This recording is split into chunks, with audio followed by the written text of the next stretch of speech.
I discovered a text message on my partner's phone. If you didn't have a boyfriend, could we get back together? She responded with a simple yes. I confronted her with the chat log, demanding she cut ties with that guy. She impatiently retorted, he was just my first love, we were reminiscing about our younger days. Is that so wrong? She assumed I would continue to be the same as before, indulging her whims and being her devoted admirer. But the next day, she found that I had moved out of our shared apartment and blocked her on social media. Panic set in. A week prior, Ethan had gotten drunk and called my partner, Mia. In a rush, Mia left me. That day was also the day of my surgery. I anxiously waited in the hospital, enduring pain, hoping to see her one last time for some encouragement. When I finally reached her on the phone, I heard her angrily exclaim, "Ethan is drunk. I'm worried about him. Don't call me unless it's important." Then came the busy signal. She was concerned for her first love, her idealized past, but never considered that I, in my most vulnerable moment, desperately needed her support. After the surgery, I felt a haze from the anesthesia.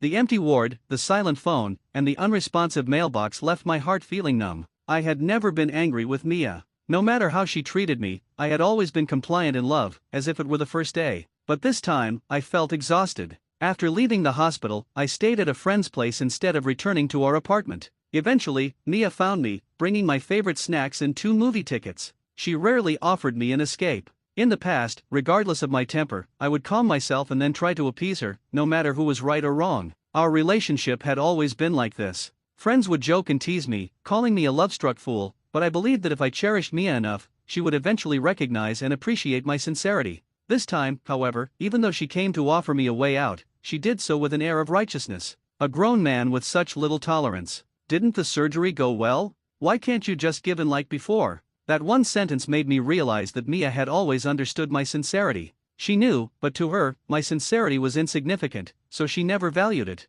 On the day of my surgery, as the anesthesia took hold, I reflected on our 3 years together. As I drifted into unconsciousness, I recalled Mia's harsh words, "Don't call me unless it's important." Ultimately, I understood that in the presence of Ethan, I, her current boyfriend, could be discarded at any moment. Even on the day of my surgery, when I was at my weakest and needed her most, she chose to abandon me without a second thought. I lost count of how many times this had happened since Ethan re-entered her life. She only cared about whether Ethan was okay. His drunkenness was a crisis in Mia's eyes, while my need for companionship during surgery was dismissed as a lack of resilience in a man. The disparity was glaring. In the end, I returned to the apartment I shared with Mia. Due to work, I had many tasks to handle on my laptop, which was at home with her. As soon as I got back, I locked myself in the study to catch up on missed work. Then Mia knocked on the door. "Jake, didn't you say you had something important to do after the surgery?" I was planning to propose to Mia, and she knew it because a few weeks earlier, I had taken her to pick out a diamond ring. The ring was large and brilliant, dazzling to the eye. I thought it would make her happy. But Mia thought I was too traditional. Whenever I wanted to give her a gift, I always made sure it was something she would like. But that could never compare to the surprises Ethan gave her. I remained silent in the study, and Mia continued, "If you don't respond, I'll use the key to come in. After this proposal, I'll go meet your parents with you." I reluctantly replied, "Okay." If I had known how much Mia valued my proposal, I would have been thrilled. But this time, I felt an inexplicable resistance in my heart. Mia wanted me to book a table at her favorite restaurant, and we agreed to meet after work that evening. But I waited until the restaurant closed, and Mia never showed. During that time, I worried about her safety and called her several times, but the line was always busy. Finally, I returned to the apartment. Through a closed door, I heard Mia's voice. She was singing. Her voice was light and soft. Mia sang beautifully. What first attracted me to her was her singing voice. But after we got together, no matter how much I begged her to sing, she never did. "Sam, when we were together before, you always sang this song for me. Do you remember?" It turned out she was on the phone with Ethan, and I could hear his voice on the other end. Meanwhile, I received a notification from social media. Ethan had posted a new update. "Today feels like the past. I'm glad your voice and you are still here." He attached a video of Mia singing. Seeing this post, it was midnight. The fireworks I had arranged for Mia were bursting outside the window with a loud bang, lighting up the sky in 1,000 colors. Mia excitedly shouted into the phone, "Ethan, there are beautiful fireworks here. Wait for me to open the video to show you." As the fireworks faded, my heart turned to ashes. All my feelings vanished with the fireworks. Late at night, Mia knocked on the study door. I didn't want to respond, but she kept knocking. Eventually, I forced myself to open the door. Mia's eyes were slightly red, as if she had just been crying. She hurried in, wanting to throw herself into my arms, but I instinctively stepped aside. This action made Mia a bit angry. "Jake, what's wrong with you?" The phone in her hand was still lit up, showing a chat window with a background of a close-up photo of her and Ethan. I had once humbly begged her to change that photo, but she argued with me, claiming I was too hung up on her past, and we had a big fight. In the end, I dared not bring it up again. I thought that by slowly helping her move on from that relationship, she would fall in love with me, and everything would eventually pass. But it's been 3 years. I was indeed a bit tired. I couldn't warm Mia's heart. "Ethan is having some financial difficulties. Can you help him?" Seeing my silence, Mia walked over and grabbed my hand, her tone softening. "After all, he's also our old classmate." I almost laughed, not even wanting to look at Mia. "So on the night I was going to propose to you, you couldn't even notify me, ditching our date just to comfort your first love and sing to him? After you two reminisced about the past with such affection, you still want me to help him out? What do you take me for?" After hearing my words, Mia, as usual, remained righteous. "He called me saying he was in trouble. I couldn't just leave him hanging, could I?" I opened social media and showed her my phone. "If he's in such financial trouble, how does he have the energy to post on social media to remind me of his existence? Mia, I'm very tired, and I have to work tomorrow." I pushed Mia out of the door, letting her accuse me of being heartless. To assert her stance, Mia moved back to her own place. She took many of her belongings but left behind Max, her dog. After we got together, he gradually became my dog. When he got sick, I took him to the vet in the middle of the night. I took care of all his daily needs. Before, when I held Mia and the dog, I would happily sigh about how good life was with the two of them, even though it was exhausting. After Mia moved out, I patted Max's head, and he didn't seem to have any trouble adjusting. Well, I was the one taking care of Max all along. Just when I thought life was settling down, Ethan showed up. "As a man, I don't think you need to treat Mia this way." I almost laughed. "Mia?" He called her so intimately as if she was his girlfriend. How I treated Mia was none of his business, and besides, I had already given enough of my heart. I reached out to close the door, but Ethan stopped me. "If you don't treat Mia well, I don't mind taking her back." His words were full of provocation. I retorted harshly.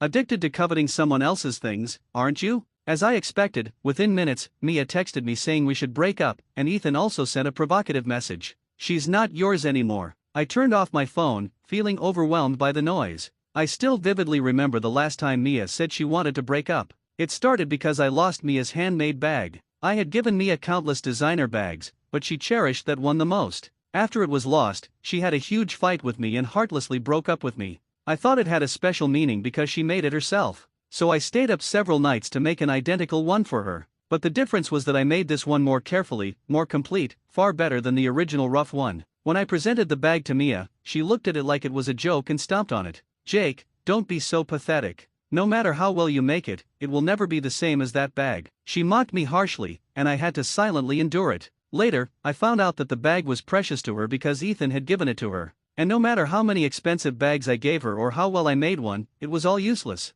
Why did I have to be so self-degrading? After Mia moved out, I felt a peace in my heart that I had never experienced before. It was like my heart was still immersed in the anesthesia from the surgery, unable to wake up. Mia posted food pictures on her social media while Ethan posted her silhouette. She posted matching questions for Ethan to answer, and Ethan rated them a perfect score. They played these little games on their social media, enjoying them endlessly. The only feeling I had was that something was slowly peeling away from my heart, bit by bit, bloody but bringing an unprecedented sense of relief. Until Mia's mother brought her to me. Mia didn't look well, she must have been forced by her mother. Ethan came along too, probably following Mia. Despite the conflicts between Mia and me, I had no reason to be disrespectful to her elders. I respectfully invited them in. When Ethan entered, I gave him a cold glance. Uninvited, no reason to be here. Mia looked displeased. I am also the owner here. I invited him. I was stunned. Even in front of the elders who knew about our relationship, she did not hide her defense of Ethan. During dinner, considering Mia's mother's taste, I made several spicy dishes. When I brought the dishes to the table, Mia thoughtfully brought a bowl of water. I remembered then that Ethan was a native southerner and couldn't eat spicy food, but it also reminded me of when Mia mocked me for being a man who couldn't handle spicy food. So I forced myself to eat spicy food to suit her taste, even though it upset my stomach. But it turns out that true love doesn't require you to change yourself. Ethan couldn't eat spicy food, and Mia naturally prepared a bowl of water for him, but she never cared that I needed to avoid spicy food after my surgery. My efforts turned out to be a joke. Ethan smiled as he pulled the bowl of water towards him and said meaningfully to me, "Mia is always so considerate." She was indeed considerate, but not to me. I understood Ethan said that to provoke me, but I didn't care anymore. After dinner, Mia's mother forced her to stay. Her mother thought highly of me, so every time we fought, she would play the mediator and Mia would go along with it. This was a scenario I was all too familiar with. After her mother left, I went to feed Max as usual. Who would have thought that when I opened the door, Max bolted out of the room? On the sofa, Mia and Ethan were discussing something happily, laughing uncontrollably. It was obvious that Max's appearance disrupted their atmosphere. Max seemed to sense a dangerous and unfamiliar presence, growling at Ethan. Ethan laughed, pointing at Max. "This must be Jake's dog, right?" That laugh carried a hint of mockery. "His dog is just like him, keeping everyone at a distance." But before he could finish laughing, Max seemed to understand and lunged at him. Ethan let out a scream, his hand already scratched. In my heart, I was cheering for Max. But instead, Max let out a yelp as Mia kicked him hard. What was worse, she was wearing the high heels I had recently bought her. I quickly ran forward to protect Max, who was terrified and trembling at my feet. He looked up at me with tearful eyes filled with a silent plea. I understood he wasn't in pain just because he was kicked, but because the person who hurt him was Mia, his once beloved owner. For a moment, my heart felt like it was being torn apart. "Jake, it bit someone. Why are you still protecting it?" Mia looked at me coldly, her eyes burning with anger towards me and Max. In some ways, I felt very similar to Max, truly similar. At least when it came to Ethan, we were both the ones abandoned. Turning around, Mia put on a different face. With a look of concern, she rolled up Ethan's sleeve. Suppressing the rising anger within me, I picked up Max and started to leave. Unexpectedly, Mia continued to chase after us. She whispered, "You should give it away soon." It felt like a bucket of cold water was poured over me. Sorrow overwhelmed me more than heartbreak, that's what it meant. Covering Max's ears, I turned back and yelled, "Mia, that's enough." Maybe because I had never been so fierce with her, Mia looked at me in disbelief. Under her stunned gaze, I walked out carrying Max without looking back. I took Max to the vet, and fortunately, the doctor said he was just startled and wasn't seriously hurt. On the way back, Max seemed to sense something, continuously nuzzling his head against my face. I tried several times to smile at him, but I couldn't. Memories of everything that had happened between Mia and me flashed through my mind. Mia, she isn't worth it. Since that's the case, there's no need for me to persist. When I got home, Ethan was already gone. Mia was sitting in a corner of the living room. She wasn't wearing shoes and ran over to me barefoot when she saw me, trying to take Max into her arms. But Max hid in my arms as soon as he saw her. I didn't have the energy to deal with her and walked inside after taking off my shoes. "Jake," Mia called out to me, "you never used to treat me like this." I smiled without turning back. "But you've always treated me this way." Back in the study, I turned on my phone, and a few housing ads popped up. How timely. In fact, after that surgery, I started looking at houses near my workplace. The reason I hadn't taken action was that I was waiting. Maybe waiting for Mia to completely let me down, I didn't know. I just knew that I wanted to escape this little nest with Mia as quickly as possible. Perhaps because my attitude was different this time, Mia finally couldn't stand it anymore. She opened the study door and lay down beside me. Just as she reached out to hold me, I turned away. At that moment, a message from Ethan popped up on her phone beside her. "Miss you." The photo was still the same. It used to feel like 1,000 needles stabbing me, but now it just seemed ridiculous. I reached out, grabbed her phone, opened the message, and started scrolling up.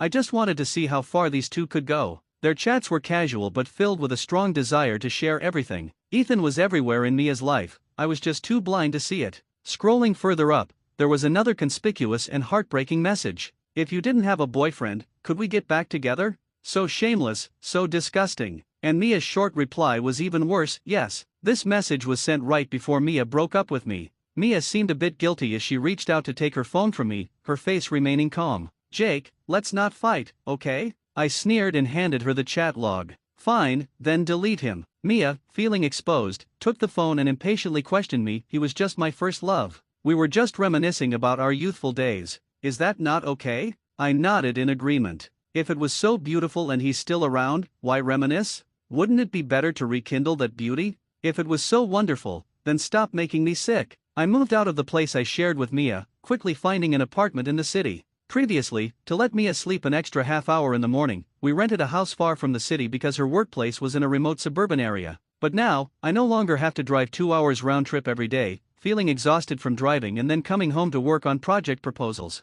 This feeling is wonderful. I also blocked Mia on social media. Before, she was the one always blocking me. I wonder how she feels now seeing that red exclamation mark. Of course, I don't have the energy to care. Recently, the company secured a big deal, and as the main person in charge, I've been incredibly busy. Finally, one weekend, Mia's best friend called me. She said something serious had happened in Mia's family and she wanted to see me. Although I didn't fully believe her, I felt that Mia and I indeed needed to meet one last time to put an end to this relationship and uproot these 3 years of emotions completely, with no lingering ties. When I arrived at Mia's house, she was cooking something she never did when I was around. She looked much more haggard, with swollen eyes indicating she had cried a lot. Mia's father had been framed for extortion and imprisoned. After multiple unsuccessful appeals, her mother fell ill and was hospitalized. As Mia told me these things, I felt a heavy weight in my heart. I realized that ending this relationship wasn't as simple as I had thought. I pulled some strings to hire the best lawyer and accompanied Mia to the hospital to see her mother. For a month, I ran back and forth between the hospital and the court. I thought that with such serious matters, Ethan would be by Mia's side, but I didn't see him once during that month. It wasn't until the day Mia's father was exonerated that Ethan finally showed up. At the hospital, standing from a distance, I couldn't hear what they were saying. I only saw Mia's agitated emotions, likely saying some accusatory words. She had never had a heated argument with Ethan before, this was the first time. But I just stood there, holding a cup of coffee, watching silently from afar. It no longer concerned me. After their conversation, Ethan left, and Mia approached me. Her eyes were red, and after a long pause, she finally said, "Jake, I'm sorry." Those 3 words, "I'm sorry," are so light, so easy to say. But I endured immense pain. During these days, my heart was cut open, shattered, ground down, and finally reassembled. That apology was the last thing I needed. I took Mia back home. As I was about to leave, she suddenly rushed forward and hugged me. She wanted me to bring Max back to live with her. Her tone was full of pleading. She was as humble as I used to be.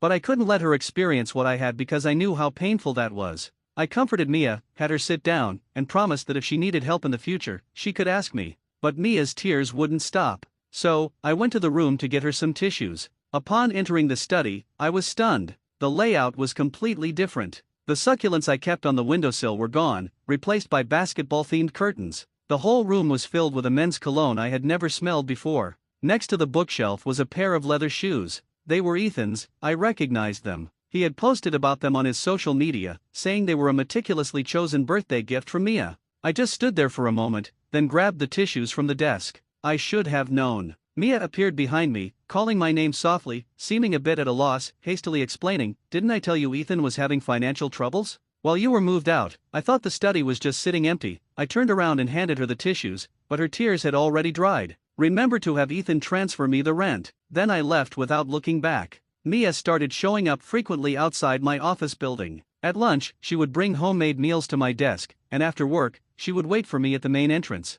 The meals were authentic spicy dishes. Despite my many refusals, she continued. One time, while getting coffee, I overheard my colleagues whispering, "How strange, we've known Jake for so long, and this is the first time we've seen his girlfriend." I walked over and corrected them. "She's not my girlfriend anymore. I used to like showing up at Mia's workplace, driving over during her lunch break to eat with her, bringing flowers to pick her up after work. I thought all girls liked that. But Mia thought I was too clingy, not giving her enough personal space, and she told me not to come to her workplace anymore. Until one day, I found out the real reason was that Ethan was there. I was insanely jealous, but Mia only said, "Ethan doesn't suffocate me like you do." Thinking about this, I almost laughed. She always justified her lack of boundaries so grandiosely, even righteously. Another time after work, it started raining heavily. I sent the completed project to my boss for review and prepared to leave. A female colleague asked if I minded walking with her since she didn't have an umbrella. I knew this colleague, she was quiet and from the marketing department.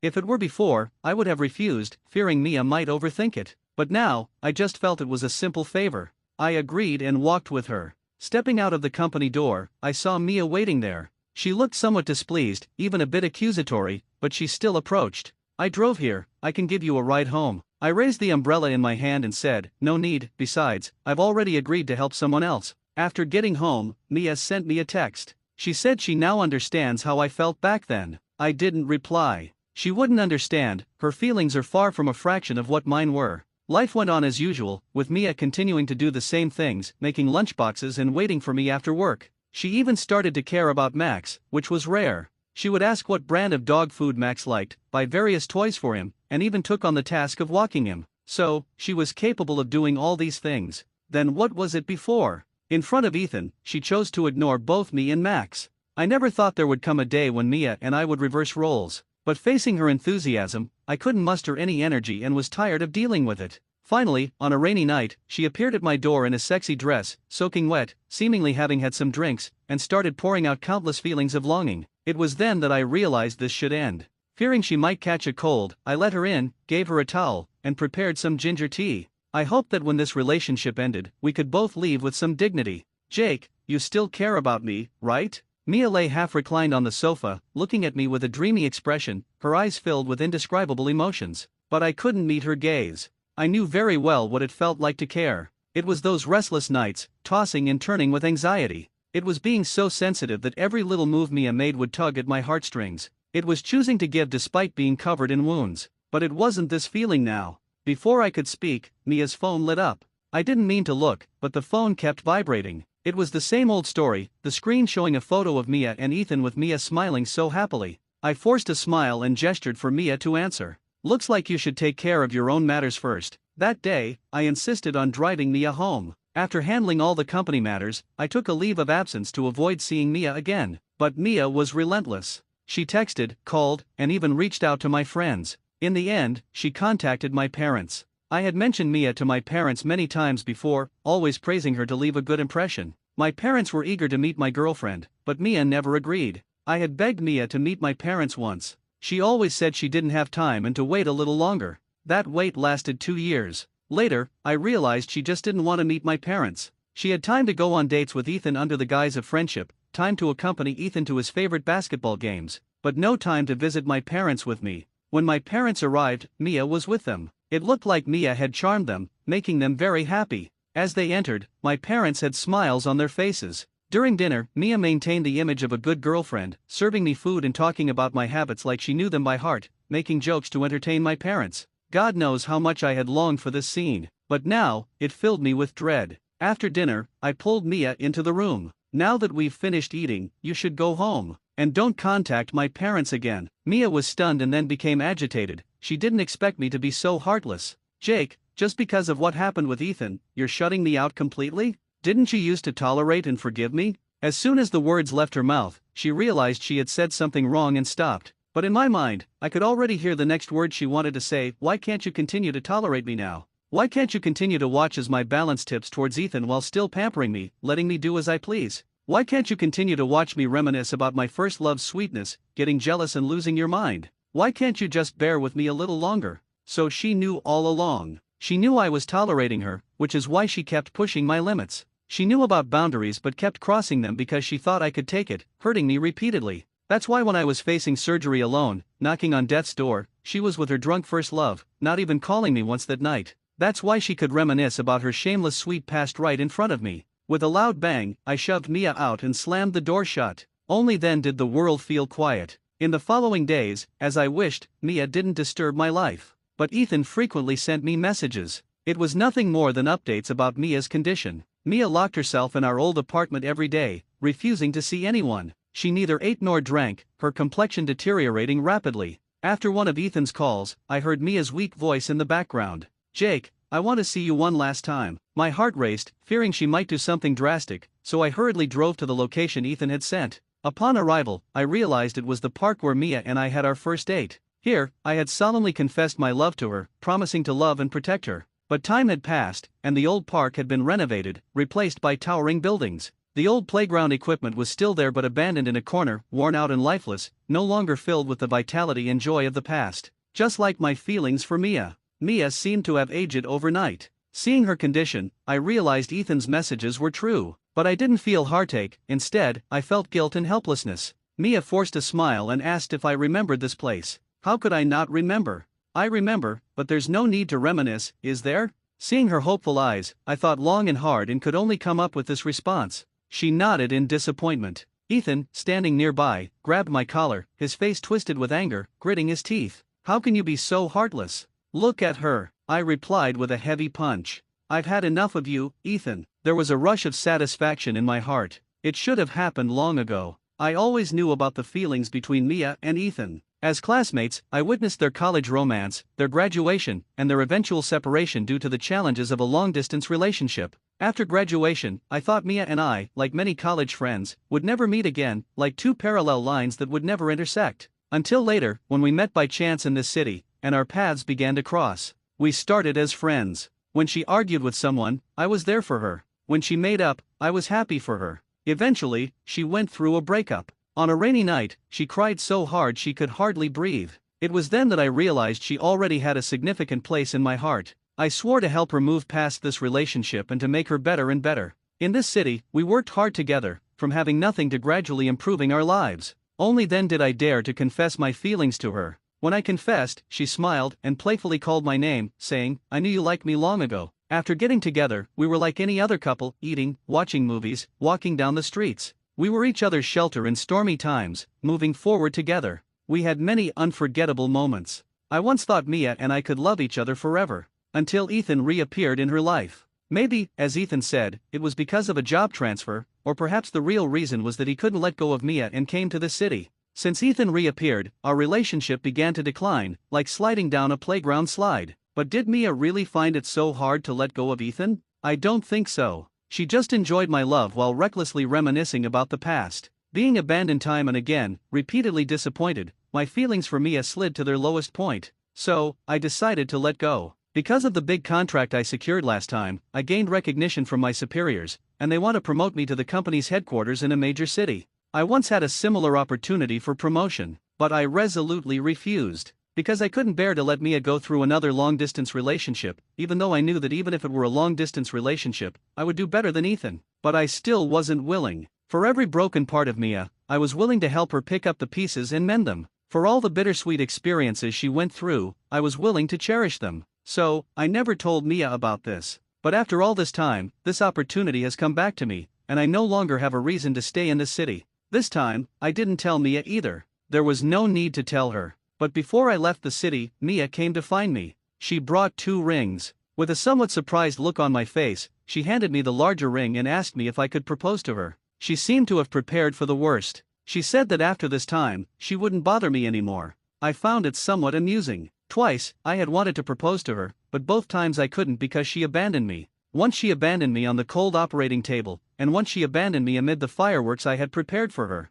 Twice, I was forgotten on the path to happiness with her. I shook my head. Mia unexpectedly burst into tears. Seeing her sobbing appearance, I couldn't feel any sympathy, because I remembered my own repressed emotions. I never easily shed tears in front of Mia, no matter how wronged or upset I felt. I would keep it to myself, never passing my bad emotions onto her. But such repression only brought more unreasonable treatment. That version of myself deserved more sympathy. Mia, let's part on good terms. This time, it's truly a clean break. I moved to another city. In the following years, my career flourished, and I saw a broader world than I had ever seen before. Occasionally, from old college friends, I heard news about Ethan and Mia. Ethan went bankrupt, hitting rock bottom. He used to love posting suggestive content on social media to provoke me, but now he's nowhere to be seen. I also learned that Mia had found a new boyfriend introduced by her family. When I heard this, I was surprised. When she was with me, she was so nostalgic about her past with Ethan, but after we broke up, they still didn't end up together.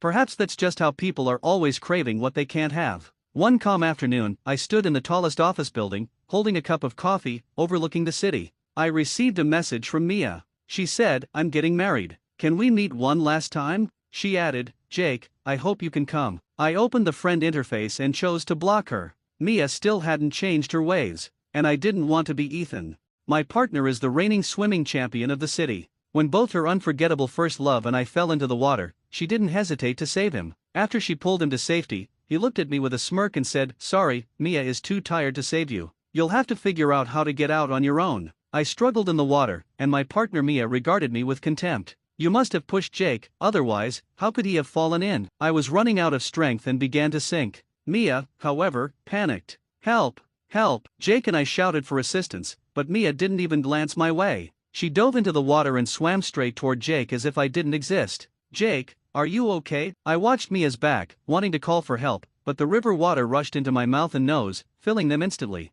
The cold water enveloped me, and I watched in despair as Mia saved Jake and brought him to the shore. Jake looked at me with a challenging expression. "Sorry, Mia is too tired to save you. You'll have to figure out how to get out on your own." I wanted to respond, but despair rendered me speechless. Gradually, I sank until a passerby noticed and pulled me to safety. I coughed up water like a fish out of water. Meanwhile, Mia was busy drying Jake's hair with a towel, not even glancing at me. Only after she finished did she look down at me with disdain. You must have pushed Jake, otherwise, how could he have fallen in? Don't you know Jake is afraid of water? Why would you do something so despicable? Jake interrupted. It's fine, Mia, don't be upset. I think Liam didn't mean to. It's just that I was too close to you, and he felt uncomfortable. It's always like this, just a few words sealing my fate. No matter what happens, Mia always unconditionally believes Jake's slander and provocation against me, simply because he is her unforgettable first love from high school. Liam, you're disgusting. You should have drowned just now. You're uncomfortable, so you want to kill someone? If I hadn't been here today, the consequences would have been unimaginable. Struggling underwater had drained all my energy. I couldn't even move my mouth to argue with her. The onlookers pointed at us as if watching a comedy. I should have defended myself the moment Jake slandered me. If Mia didn't believe me, I would bow my head, admit my fault, and apologize to both of them, taking the blame. But in that moment of desperate struggle, I suddenly realized something. Apart from life and death, nothing else matters. Having already stepped one foot into the gates of hell, why should I care whether she divorces me or fights with me? You two really are a perfect match. One dares to say it, and the other dares to believe it. I struggled to sit up and looked at them. Mia's face darkened immediately. Liam, what do you mean? At this point, you still doubt our relationship? I've already told you we're just friends. Can't you stop causing trouble? Think about it yourself. With that, Mia took Jake and turned back to the hotel, leaving me alone by the river. In 3 years of marriage, I've often heard this sentence. Whenever I didn't go along with her wishes or couldn't stand her and Jake, she would leave me with those words, and I would always go to her to apologize as if I were in the wrong. Looking back now, I realize I was the one who wasn't thinking clearly. A partner who can disregard my life isn't worth cherishing. Because I was soaked in the cold river water for too long, I developed a high fever the next day and stayed in the hotel for an entire day. But my fever was too severe, and since I was unfamiliar with this city and only here with Mia and Jake, there was no one to take care of me. After some thought, I struggled to call Mia. The moment the call connected, loud club music blasted through my ears. It was obvious Mia and Jake were at a club, and when she saw my call, Mia's annoyed voice came through. Liam, why are you calling? Don't you know we have our own things to do? I held back my temper and spoke kindly. Mia, I'm sick. Could you please buy me some fever medicine and bring it to me? Before I could finish, the call was abruptly cut off. I was stunned, unwilling to believe Mia had hung up on me intentionally, so I called again. This time her voice was even more impatient. Liam, can you stop bothering me? Do you think pretending to be sick will fool me? Isn't it just because you don't want me to have fun with Jake? Let me tell you, Liam, stop making a fuss. We came here for work, and we're just relaxing a bit now, don't make trouble. A torrent of words flooded my brain, making my fevered mind even more muddled. It took me a moment to process what she meant. Mia thought I was pretending to be sick. I collapsed back onto the bed, my consciousness growing even hazier. Just then, the phone rang again. I still held out hope that it was Mia having a change of heart, but it was a college friend. Liam, I saw your social media. You're in the city too, right? Want to grab dinner? It took me a moment to recognize Jessica's voice. She was my best friend during college, but after graduation, we gradually lost touch. With a hoarse voice, I replied, Jessica, could you buy me some fever medicine? I'll send you the address. In less than half an hour, Jessica arrived at my room. I got up from the bed to open the door. Jessica walked in and asked, I thought your partner was here too. Why isn't she taking care of you? I smiled bitterly. She's out partying. We came to this city for a project Mia was working on. That's her job, and I didn't mind, but Jake decided to come too, saying he wanted to sightsee. I couldn't let him come alone with my partner, so I tagged along. But Mia hadn't been kind to me the entire trip. Not only did we not share a room, but she also kept ordering me around. Jessica was speechless for a moment. After giving me the medicine, she went down to the supermarket to buy fever patches. Unfortunately, on her way back, she ran into Mia and Jake. For convenience, I had given Jessica my room card, but Mia, upon seeing her, assumed she was a mistress. With a look of having caught someone in the act, she kicked open the door and started arguing with Jessica. I've told you many times I'm Liam's college friend, believe it or not. What's a college friend doing in Liam's room in the middle of the night? You're just a shameless mistress. Jessica, always straightforward, prepared to confront her. Jessica, wait a moment. I stood at the door, holding onto the wall, my body swaying. Mia, I told you I was sick. If you wouldn't buy me medicine, I had to ask my friend. What madness is this now? I knew I must look very weak, so Mia didn't doubt that I was truly sick. Her aggressive demeanor immediately softened. Why didn't you explain earlier? If you had made it clear, I would have come back sooner. Jessica rolled her eyes, crossing her arms and looking at Mia. Lady, weren't you busy partying with your lover? Even if he told you, would you have believed him? Mia glared at her. Who are you calling a lover? Whoever gets angry is who I'm calling shameless. Do you dare? Seeing that they were about to argue again and with many neighbors opening their doors to watch, I shouted, enough, Mia, aren't you embarrassed? With that, I slammed the door, cutting off all sound. I was sick for 3 days, during which Mia and Jake went out alone every day to work, but I no longer cared. On the 4th day, once I had fully recovered, I decided to help Mia and Jake finish their project survey as soon as possible. The sooner we returned, the sooner I could deal with my issues with Mia.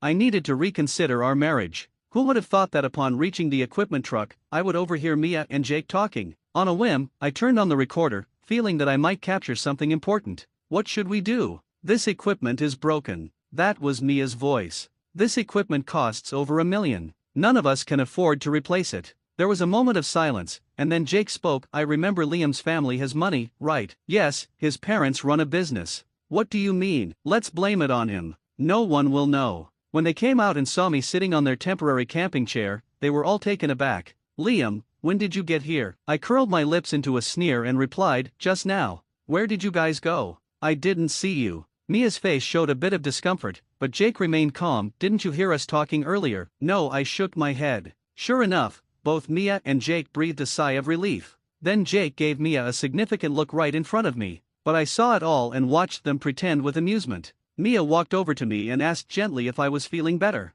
I inwardly laughed at their foolishness, unable even to disguise their actions, but I still nodded, much better. Then she went on to ask about my well-being for a while before finally getting to the point. Honey, Jake and I have been working all morning. How about you help us with one of the machines so we can take a break? I readily agreed. Sure, where's the machine? Mia's eyes lit up, and she pointed to a black van not far away. It's in the back seat, the blue equipment. I walked over, catching a glimpse of Mia and Jake high-fiving out of the corner of my eye. I pretended not to see and opened the car door, looking around for a while. Honey, I can't find the equipment. Isn't it right on that seat? I pretended to search some more, still can't see it. Where exactly is it? Mia's tone grew impatient. Isn't it right there? How can you not see it? I quickly nodded. Oh, here it is. But honey, I can't move it alone. Can you ask Jake to help me? She blurted out. Why are you so useless? Jake can move it by himself. Realizing what she was saying, she quickly corrected herself. Okay, I'll get him. I watched as Mia went over and said something to Jake, and they both glanced meaningfully in my direction. I knew they were up to something again. Jake came over casually, belittling me. I've heard you've been working out for many years. What was it? Just hormone injections. You can't even lift a small piece of equipment. I've been sick, my strength hasn't recovered. I didn't bother arguing with him and followed Jake to lift the equipment together. There was a cunning glint in his eyes, clearly scheming something. I held the equipment steadily. I could easily carry 2 of these by myself. After all, I usually lift weights 2 to 3 times heavier at the gym, but I couldn't reveal that. Sure enough, after a few steps, Jake suddenly exclaimed, Liam, hold this for a moment, I need to tie my shoelace. Without waiting for a response, he let go of the equipment. I quickly said, Jake, hurry up, I can't hold this for long. The more I urged him, the slower he moved, telling me not to worry. I pretended to struggle, calling out several more times. Jake, seeing that I still hadn't dropped it, couldn't stall tying his shoelace any longer and reluctantly got up. I then said, I need to tie my shoelace too. Jake, you hold it. With that, I let go and crouched down. Jake, having crouched for a while, suddenly stood up and felt momentarily dizzy. Thinking he could handle it, he didn't pay much attention. In that moment of inattention, the equipment slipped from his hands and crashed straight to the ground. The casing immediately shattered, and the main body of the device was full of cracks, rendering it unusable. This sudden turn of events shocked everyone. Mia, from a distance, thought she had succeeded and hurried over, saying, Liam, this is $1 million device. Since you broke it, you should pay for it. I innocently pointed at Jake. It wasn't me. Jake didn't hold it steady. Jake, clearly stunned, instinctively retorted, no, it was you who let go first. I told you I needed to tie my shoelace, and you nodded. Mia hadn't expected things to go this way and couldn't help but defend Jake. Couldn't you wait until Jake had a better grip before letting go? But Jake did the same thing just now. He said he needed to tie his shoelace and suddenly let go without warning. If I hadn't held it steady, the one in trouble might have been me. Jake, finally realizing, looked at me with reddened eyes. Liam, you did it on purpose. You pretended you couldn't hold it just to frame me. Why would I frame you? Are you suggesting that the machine was already broken and I schemed to make you take the blame? I said in surprise. That would be unbelievably cruel of me. Mia and Jake's faces alternated between green and white. They opened their mouths wanting to say something but found no reasonable argument. I don't care. Even if the machine is broken, you still bear some responsibility. If there's compensation, we should share it. I quickly pointed to the nanny car behind us. No way. The dashcam captured everything clearly. I let go with your consent. Although the audio isn't clear, your nodding is visible. Shall we check the footage? After I said this, Jake's face turned ashen. He squatted down and muttered to himself, $1 million. I can't afford that. Even if I sold myself, I couldn't afford it. Seeing this, Mia's heart ached. Liam, even if we take a step back, don't you bear any responsibility? What responsibility? Even if I take 10,000 steps back, I have no responsibility. Seeing that she couldn't argue with me, Mia glared at me and hurried to comfort the squatting Jake. Alright, you two think about how to compensate. I've got something to do and need to go. Leaving them with this, I turned and drove straight to the Citibank. After verifying my identity at the bank, I was ushered into the VIP room. I wasn't there to withdraw money for Jake. On the contrary, I was there to prevent that from happening. Mr. Lee, what business would you like to conduct today? I want to cancel a supplementary card under my name. After getting married, I had given Mia a supplementary card. I transferred all my company dividends to that card and told her to spend as she pleased. Knowing Mia, she would surely use my card to pay Jake's compensation. I had to cut off this possibility in advance. Certainly. Your membership level is quite high, so we can process this immediately. After canceling the supplementary card, I returned to Beijing before Mia and Jake realized what had happened. After the 5-hour flight landed, as expected, my phone was flooded with calls, all from Mia. I slowly called back, and a hysterical voice immediately came through. Liam, did you cancel my card? Yes. Is there a problem? Why did you cancel the card? Didn't you say it was for me to use? Besides, that's our marital property. Do you even have the right to cancel it? Listening to her anxious and unsettled voice, I chuckled. I have my reasons for canceling the card. Do I need to report to you? Unlock the supplementary card immediately. I need to use it now. Mia's voice carried a tone of command. Sorry, that's not going to happen. I replied lightly, clearly aiming to infuriate her. Liam, where are you now? I just went to your room and couldn't find you. Are you hiding? I pretended to remember and replied, oh, I forgot to tell you. I went back to Beijing. Why did you go back? You were dissatisfied with me being there, right? I thought about it, and since Jake is in such a big mess, I decided not to add to his troubles.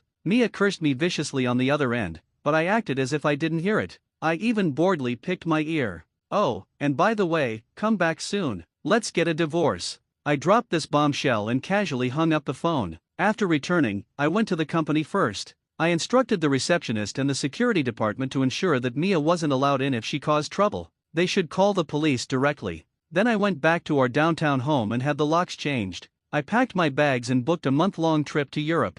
I went to my parents' house and took them along for the trip. Happily, I set off on my vacation. I had already arranged for a professional agent to handle my business affairs. I got a new phone number for them to contact me if needed. I pulled out my old phone number and tucked it away in my wallet. Out of sight, out of mind. Since marrying Mia, I had rarely felt so relaxed. She often pushed me to work hard, constantly belittling me, saying I couldn't give her a happy life.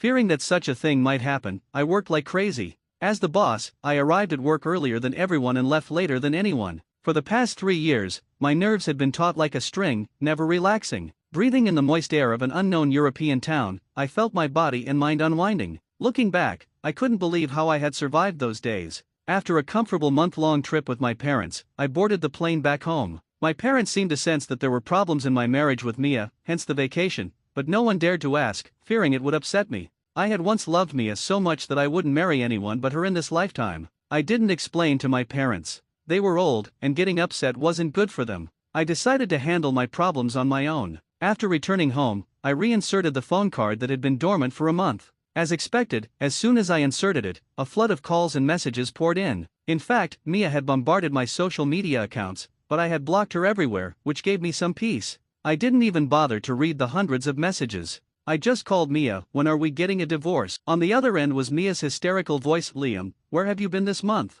Do you know Jake took out a high-interest loan to pay the compensation and is now being chased by creditors? How can you be so heartless? Such good news. Unfortunately, I was so out of touch while abroad that I didn't know about it in time. I reached out to a mutual friend to get the full story of the past month. After I canceled Mia's supplementary card and left for abroad, Jake went a bit crazy, shouting at Mia, didn't you say you could pay for me? What now? I can't pay it back. Mia, with her good temper, even tried to soothe him. It's okay, I'll go to Beijing and ask Liam for money face to face. But when she got to my house, she found out that not only had I left the country, but I had also changed the locks. Helpless, Mia went to my company, but no matter how much of a scene she caused, the receptionist never let her in. She then planned to appeal to my parents for sympathy, only to discover that I had taken them away as well. This completely broke her. She had a small stash of around 300,000 yuan and borrowed more from various people. But my friends not only refused to lend her money, they also scolded her. She tried borrowing from her colleagues and managed to scrape together only about 100,000 yuan, still 600,000 short.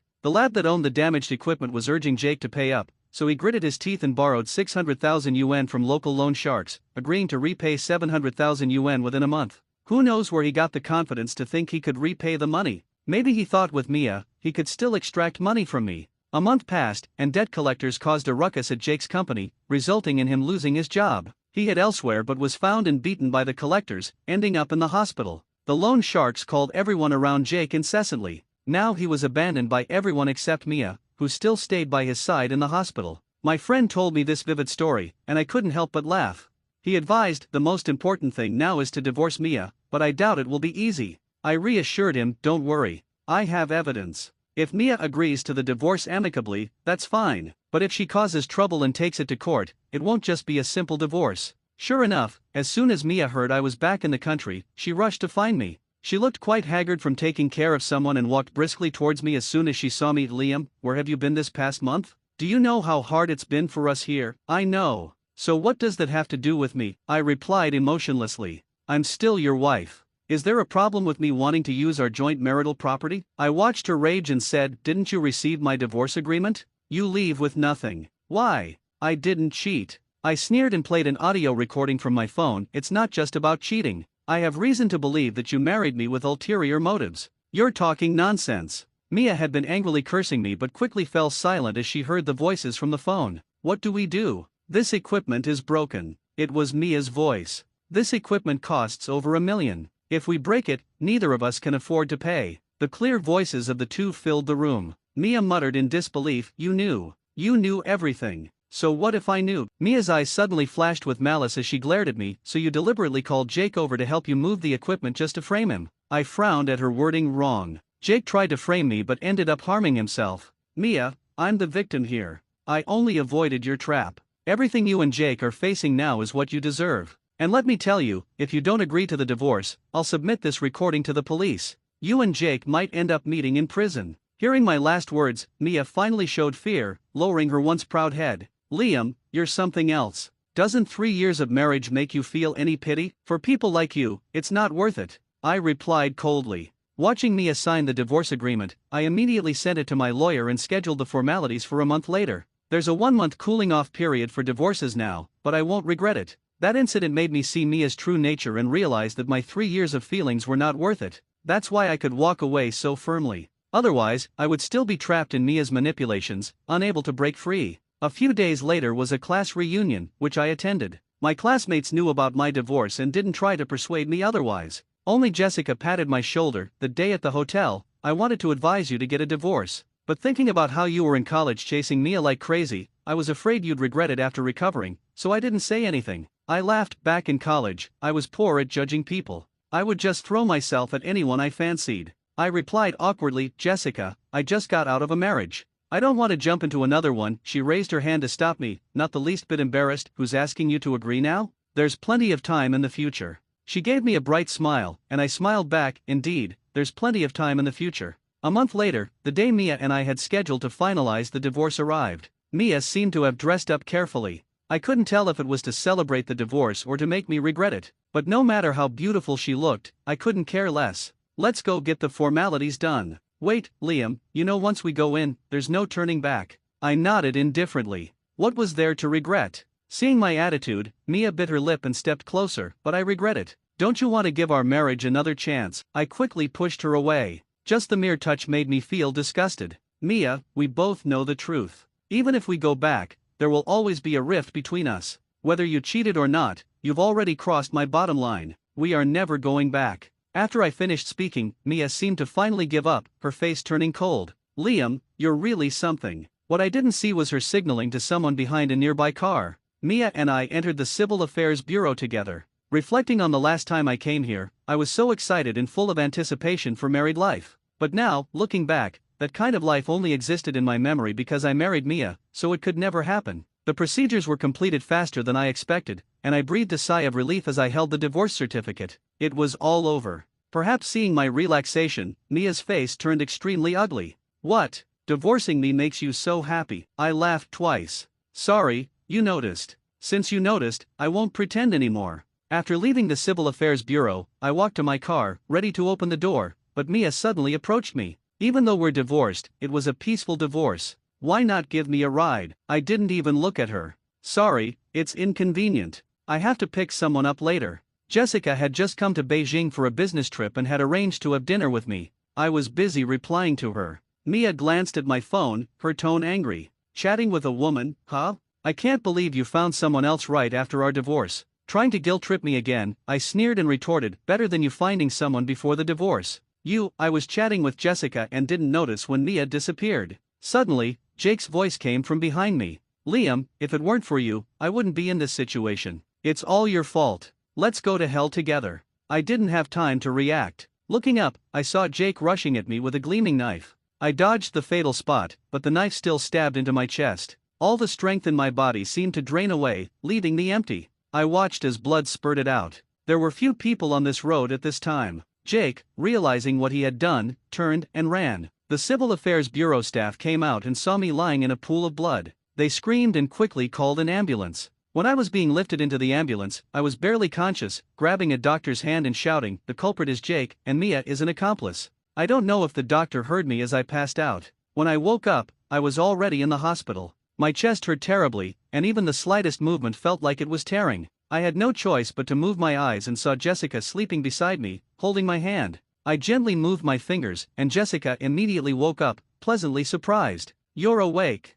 I'll call the doctor." Jessica brought the doctor, who gave a brief explanation of my condition. Jake had aimed for my heart, but luckily I dodged a bit, so the stab wound wasn't fatal. However, I had lost a lot of blood and was very weak, and with the wound just treated, I couldn't move for a while and had to stay in bed. But what I wanted to know wasn't this, it was whether Jake and Mia had been caught. After the ambulance arrived, the Civil Affairs Bureau employee called the police and followed me to the hospital. Since I was unconscious, the doctor relayed my pre-ambulance statement to the police, and with surveillance footage from the scene, Mia and Jake were quickly identified. Mia was arrested that day, but Jake was nowhere to be found. The police found evidence of Mia conspiring to harm me in her phone, proving her complicity. Now the police were conducting a citywide search for Jake. I nodded to show my understanding. I never expected Jake would actually dare to stab me in public. It seemed he was ready to risk everything. Reflecting on it, I was relieved I had dodged the critical spot. Otherwise, if Jake had succeeded, it would have been a terrible loss. Mia's parents came to the hospital with fruit to plead with me.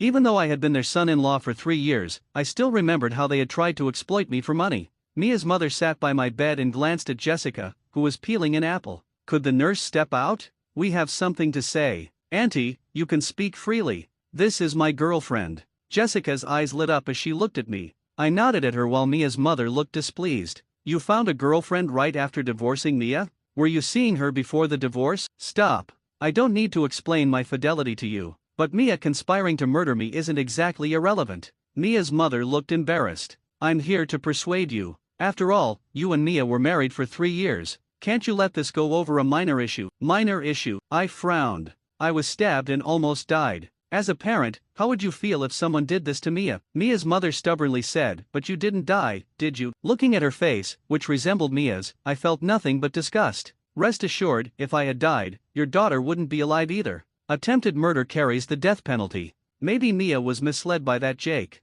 You know she's not like that. Hearing the same old excuse, I grew impatient. Jessica seemed to have had enough, standing up to drive them out. "The patient needs rest. If you have nothing else, please leave, or I'll call security." "You little girl, you." Before they could say more, Jessica pushed them all out, leaving the room quiet. She sat back down and asked me, "Were you serious just now?" I pretended not to understand. "About what?" "About me being your girlfriend." I covered myself with the blanket. I don't say things lightly. Whatever I say reflects what I'm truly thinking. A week later, Jake was caught on a boat trying to smuggle himself out of the country. He had planned to escape abroad but was caught during a crackdown on smuggling. In court, Jake and Mia pointed fingers at each other, each claiming the other was the mastermind and that they were the victim. Ultimately, the evidence showed that the idea to harm me originated with Jake. With solid evidence, the court sentenced Jake to life imprisonment for attempted murder. Mia, as an accomplice, was sentenced to 10 years. Mia's parents spent all their money and pulled every string they could to reduce her sentence, but to no avail.